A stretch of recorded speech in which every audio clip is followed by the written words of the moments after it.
All right, people, this is a review of the machine learning course I'm teaching at University of Washington. If you're not in the course and you got here by chance by finding this video somehow, this video will give you a quick overview of the topics that you might learn about in a machine learning course.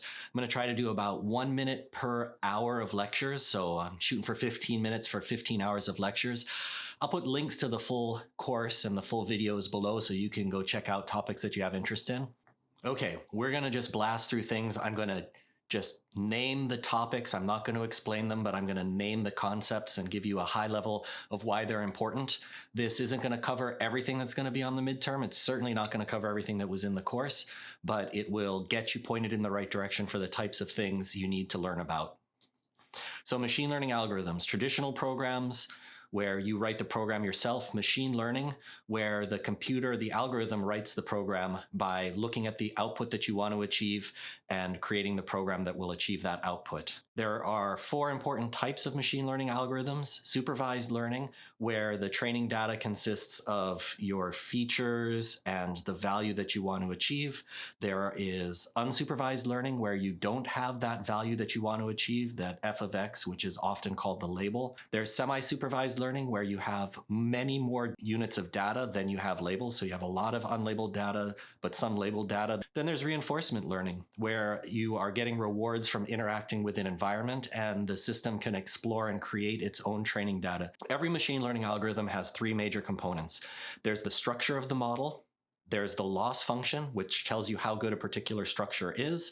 And there's the optimization method, which is how do you explore various model structures guided by the loss function. Evaluation is one of the most important things you can do in machine learning. Evaluation is creation, is something I like to say, because if you don't know how good something is, you don't really have something at all.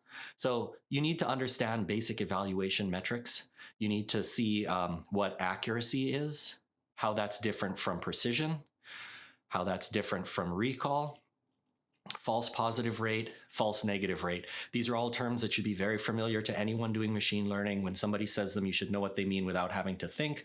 The first algorithm we looked at is logistic regression. And remember I said structure, loss function, and optimization. So here's the structure of the logistic regression model. The logistic model is a linear model where you have weight 0 plus 1 weight per feature that you have. So it creates a linear separator in your instance space. There's a sigmoid function, which is indicated over here.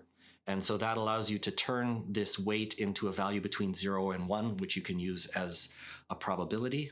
The output after going through the sigmoid is going to look like this, where if you had a large negative weight from the linear model, you'll be over there. If you had a large positive weight from this linear model, you'll be over there. If the weight's near 0, the value will be 0.5. You're going to place a threshold to turn this number into a classification in most cases when you're trying to get a classification, and you can choose what threshold you want to use to be more or less aggressive with this model structure. The loss and optimization of logistic regression. The loss that we use is called log loss. And so you look at y hat, which is the value that the model predicted, and y, which is the true label. If the true label is 1, then the loss is negative log y hat, the negative log of what you predicted. And what that, if you look at this little graph down here where I have those log function plotted, you can see that as you predict closer and closer to 0, which is right there, your loss gets larger and larger and larger. And then you have this negative to flip it around. If you're predicting close to 1, over there you have 0 loss in this case.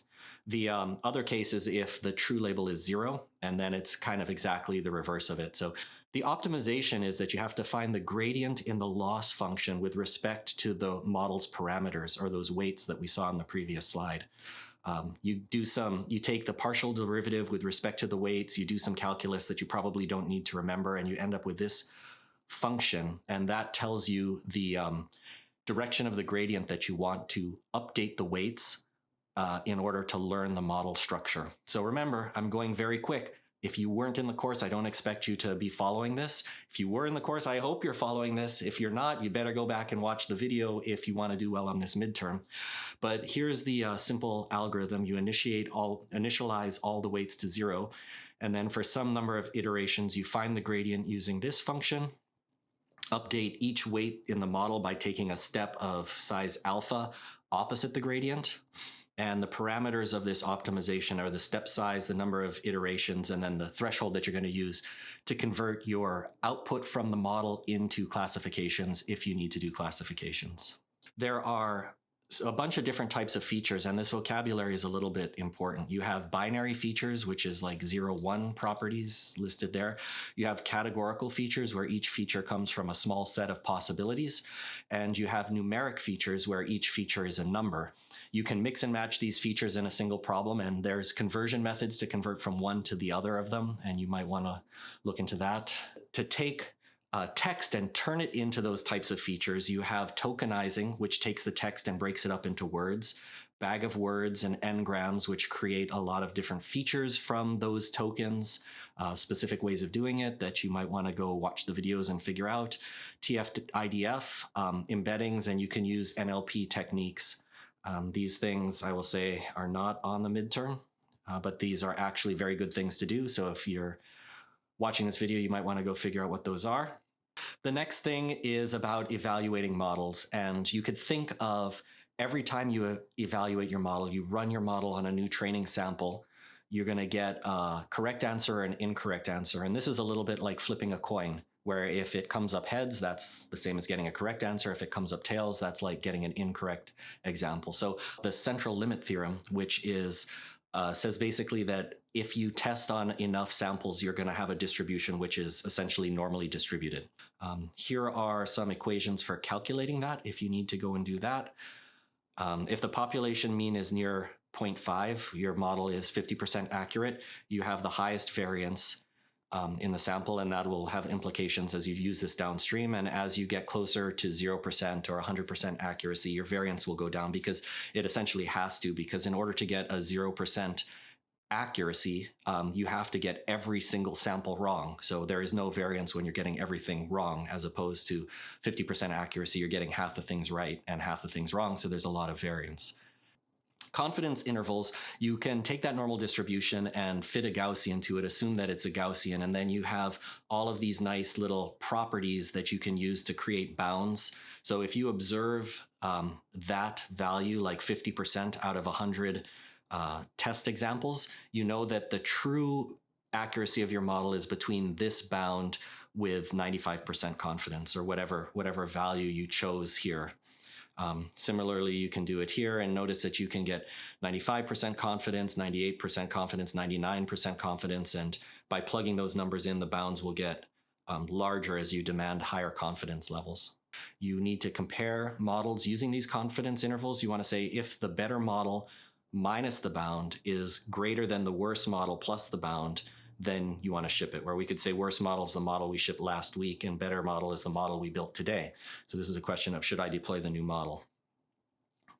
Then with, confidence, blah, blah, blah. So I'm not going to walk through this example, but you can, let me just click through it and you can see how basically we're comparing models, and if the bound overlaps, then we can't tell that the better model is actually better. So you need to keep going, get more samples, and when the bounds no longer overlap, there's this gap there, then you could say that with 95% confidence, that model is better than the other one. So understanding confidence bounds and understanding that every time you look at an estimate of the accuracy like this or like this or like that, you're not really seeing a number, there's a distribution behind the scenes. And you need to start thinking about distributions instead of numbers if you want to be good at machine learning. Sometimes you won't have enough test data to tell if one model setting or one method of building a model is better than another. So a technique that allows you to get more out of your data is cross-validation. We've talked a lot about taking your training data, separating off some validation data that you can use to tune parameters, and then reserving test data to use at the end to know how good your model really is. This is an important breakdown, so if that's news to you, you better go watch many of the videos, because if that's news to you, you're going to be in darn trouble on the midterm. Make more use of your data by splitting it into K sets, in this case 4, instead of just the 2 that we had here. And you take turns training on 3 and validating on 1. And you do that again and again and again, validating on each set just one time, so that each training data that you had available is used to evaluate exactly once, but is used to train multiple times. Then you can get tighter bounds from doing this. It's very similar equations or formulas for calculating this as before, but notice that now n gets to take the entire training set size instead of just the size of your validation data. So that's a much better way to get tighter bounds. It can also take a long time, so you may not want to do it for everything. ROC curves is another way to compare models, and you should be able to look at an ROC curve and get some intuition about it. You can see that the orange model is better at low false positives. The blue model is better at low false negatives, and that when they cross, it means that neither of the models dominates the other, and that means that one model can be used in some situations and be better at some situations, and the other model might be better at different situations. Operating points is another important concept. That is, you may want to fix a particular trade-off between false positives and false negatives so that when you deploy the model day after day, week after week, you have that same experience for your users and you make the same trade-off between mistakes. Then we're getting on to a little bit of the generative modeling. And so a quick note, these are two important terms, maximum likelihood estimation and maximum a posteriori. Tough to say, but that's why everybody just calls it the map estimate. These are two ways of looking at your data. This first one is you estimate the probability just off of the data you observe, and in this one, the map estimate, you use some prior knowledge that you have and combine your prior knowledge with what you see in your data. So if we go back to the coin flips, you have with the MLE estimate, you directly estimate the probability. And when you see 0 heads or you haven't flipped the coin at all, you really have no sense of what the probability should be.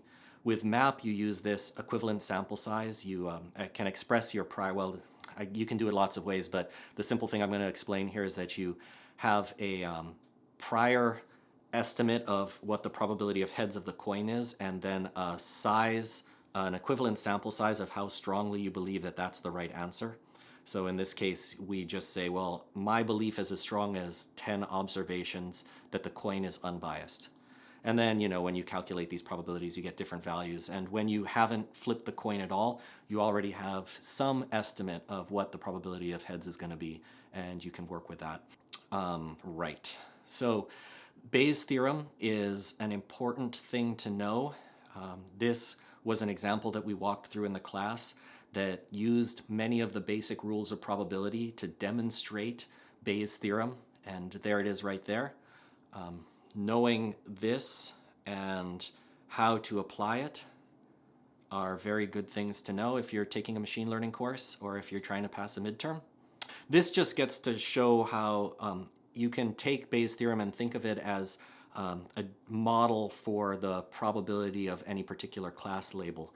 And this is basically an unconstrained model, and so it's going to be very hard to fit in practice. So what you would do is make some assumptions. Naive Bayes is an example of making a very strong assumption about the nature of the model. The values of X are independent once you know Y, and so you're able to convert this down to something much more tractable. So a basic understanding of naive Bayes is a nice first step in a machine learning class to get you headed down the path of generative modeling, which is pretty important. Although maybe not used in practice quite as much as discriminative modeling. So you should definitely know those terms and what they mean. There's a lot of vocabulary that I'm glossing over here. So if any of these things that I'm saying, you're like, ooh, I'm not exactly sure what that is, you might want to look if you want to pass everything on the midterm. Then there's this notion of how do you actually use machine learning in practice? And the notion that you have a runtime where you're using the model in practice and intelligence creation time or a modeling environment where you have to simulate the runtime and keep a lot of things in sync, which isn't always easy, and there's common places where you might run into bugs.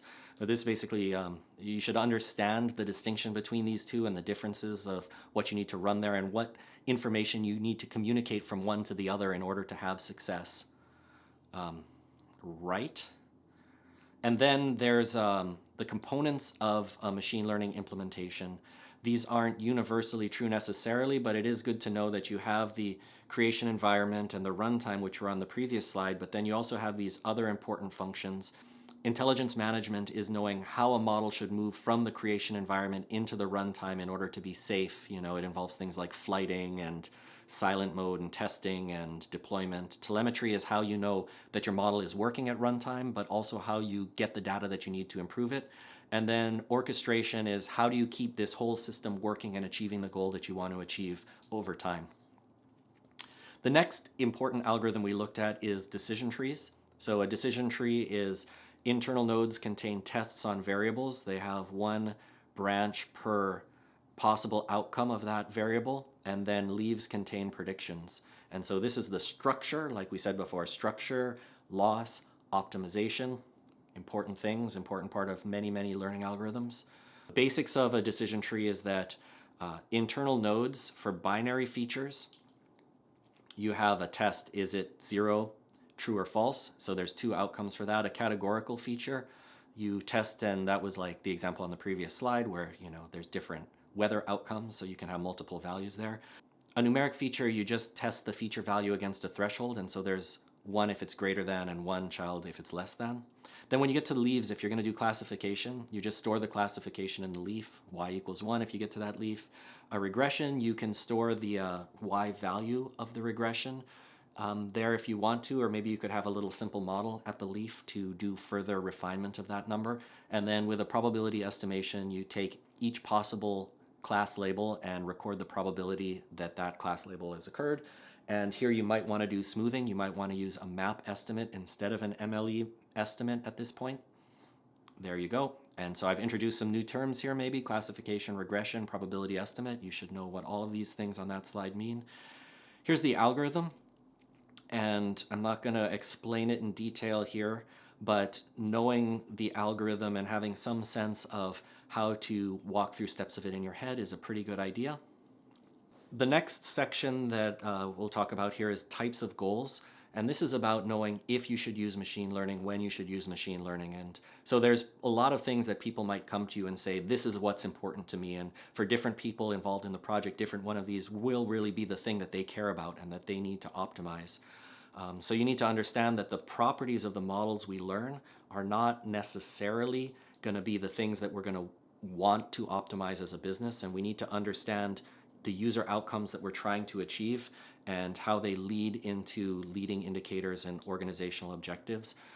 It's not important for the midterm to know exactly how all of this works, but you should have some notion of, you know, what are the goals and what are we really trying to accomplish and what needs to stitch together. This next section is about connecting models to users by setting up a user experience. And just know that user experience is a balance. You need to balance the forcefulness with which you engage your user, the frequency, the value of success when your model is right, the cost of failure when your model makes mistakes, and your model is going to make mistakes. And all of these need to be balanced against the quality of the intelligence in your model. It's not okay to just go to the modeling guy and say, hey, your model's only 80% accurate, you're doing it wrong, make a better model. When you're using machine learning in practice, you have to say, well, your model's 80%, so how do we get some value out of that while you go and try to make it better? So think about if the intelligence is poor, the poor modelers are just starting, they don't have something great yet, like when the system is brand new and you don't have a lot of money to go get training data, well, maybe you could be less forceful, less frequent, and be careful not to do things that have a high cost of failure. Bias and variance are two very important properties to understand to build the best model you can possibly build. These are sources of mistakes that your model might make, and you can tune a lot of different things about your modeling process to trade off between them. If you think you have bias errors, there's a whole set of techniques you can do to reduce those bias errors. But if you start bumping into variance errors, there's a whole nother set of techniques that you can do to get rid of those. And so being good at machine learning is about really understanding these at a deep level and understanding how all the tools in your toolkit contribute to these and modify them. So bias errors are caused when the model you've created, its structure, is just not complicated enough to capture the underlying concept that you're trying to capture. In this case, you know, a linear model is not going to be able to model this kind of sine wave function.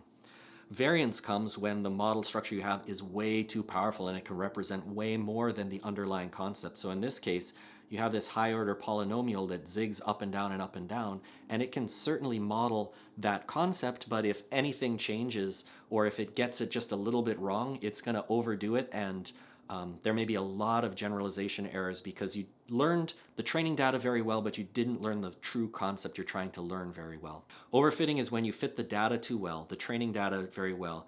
It can happen when features are noisy or uncorrelated to the concept you're trying to learn. It can happen when the modeling process is very sensitive, if you're doing a lot of search or you have a very powerful model structure. Or you're doing too much search. Underfitting is when you're learning too little of the true concept. So this can happen when you just don't have the right features and there's no relationship between them and the concept you're trying to learn, or you're using a model that has just too much bias, or you're just not doing enough search to fit the model. So when you look at the errors you're making, and there are tools to try to understand if the mistakes you're having are because of bias and variance, often this will involve parameter searches and looking at the output of parameter searches and dial in on where the mistakes are coming from and then make the appropriate changes. This is an important concept to know. One way to deal with these types of bias and variance problems is to use ensembles of models instead of single models. One simple way of doing that is called bagging, where you take the training set and you use it to learn many different versions of the model. You learn the concept many different ways and then have them vote. And so this voting will tend to cancel out variance errors. And so the way it works is you do bootstrap samples, you learn your decision trees, and then you vote them. Bootstrap samples, you should know what that is. Parallel training is possible. Base models, this is important vocabulary, and then the ensemble predictions right there. So bagging is one good technique of doing this. Random forest is a refinement on bagging where, in addition to what was on the previous slide, you also restrict the features that each base model can use to insert more variance into the modeling process. And then you learn a lot of trees and you do a lot of voting, and then that will tend to cancel out the additional variance, but let you end up with better models. And there you go, that's it, good luck. I think that was 25 minutes, so 15 hours, 25 minutes.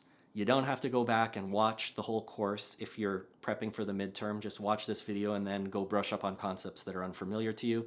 If you haven't taken the course, check it out or subscribe to this video, because over time I'll be taking that content and turning it into more bite-sized chunks and putting it up here. Just because I've spent so much time making the content, I might as well repackage it and share it with people. So anyway, good luck. Thanks for watching the video, and I'll see you next time.